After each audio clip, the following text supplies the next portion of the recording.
$138 million in COVID-19 grants for persons on PATH may have been paid out to unqualified families. The revelation is contained in the Auditor General's report into the government's CARE program. It was tabled in Parliament on Tuesday. Sashali Hamilton reports. A part of the verification process for persons approved for the PATH program is for a social worker to confirm the information given to the Ministry of Labour and Social Security. Only then would they become eligible for the CARE Path grant.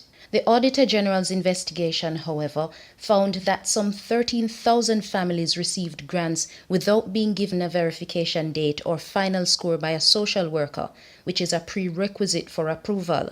The payout for these families is valued at $138.2 million. The report says this suggests one of two things.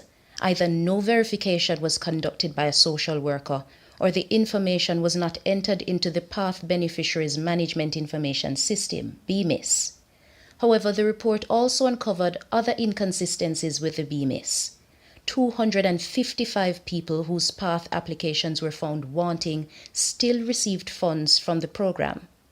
The system flagged their PATH application status as pending, inactive, suspended, or terminated, yet $1.3 million in payments were made out to this group.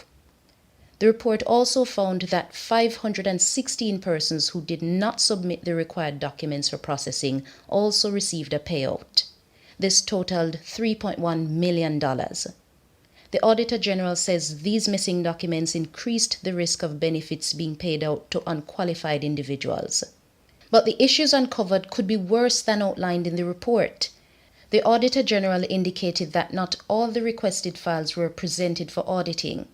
409 application samples were requested. However, only 41% or 167 of these files were presented. The Auditor General's office recommends, based on the findings, that the Ministry of Labour and Social Security take steps to strengthen the application controls in the PATH Beneficiaries Management Information System to ensure only eligible recipients receive payments in such programs.